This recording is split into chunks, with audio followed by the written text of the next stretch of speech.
I really like the people there. Like that was like one of the huge things for me was meeting the people, because my mom and dad, they came from Mexico, so they always lived in small villages. And so we got to go to Viñales, which was a small village. And I got to meet a bunch of like really interesting people there. It really like opened my mind to different like societies, because I was stuck in Washington, right, for like all of my life.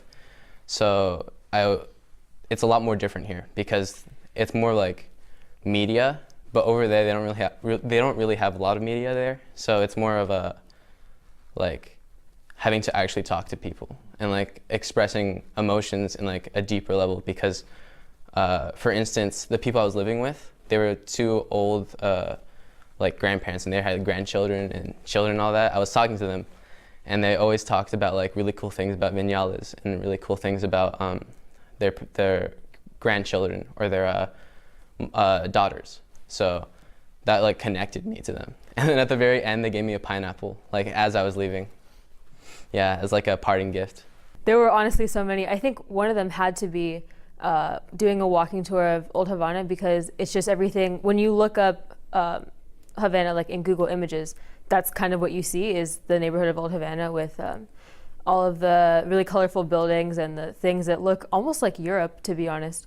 And so it was just really cool to like see that in person. You know, you see things on the internet that you think, oh, I'll probably never see that, and when you finally see it, it's really eye-opening and just really amazing. There are a lot of kids just wandering around Havana because, you know, it's just kind of what they do. And I found one of them, and he told me his name. I said, "What's your name?" And he said, "Angelo." And so I introduced myself to him. We kind of had this little like connection. I gave him a piece of gum, and he gave me a hug. And really, it was just really great to be able to interact with some of like, you know, a local kid like that. One of the biggest lessons that I learned is just how much I take for granted, you know, like in my home country. There are a lot of places that you can go and you just don't have a lot of the things that you have access to here in the US, and like especially like where we live. So I think it's just what I really learned about is just how much I take for granted in my home country, and just think about how like other people live. It really just gave me insight to how people in other cultures and societies just live their lives every day. It's just, you'd be surprised how different it is.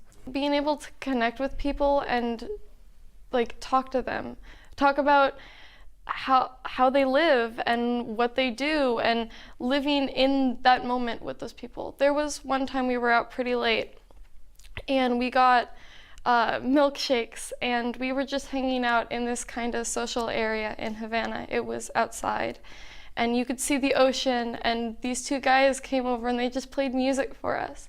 They had a bongo set and a guitar, and they just played and sang, and we sang with them, and we just talked, and it was wonderful. Live in the moment. The people in Cuba are some of the kindest, most strongly spirited people I've ever met. And I think that it's a spirit you don't find in the US anymore. Not nowadays, not when we're all looking down at our screens or focusing on what we have to do tomorrow. That ability to just live there and think about today, like, and enjoy today. The lesson that my students need to learn, that I want that they learn, that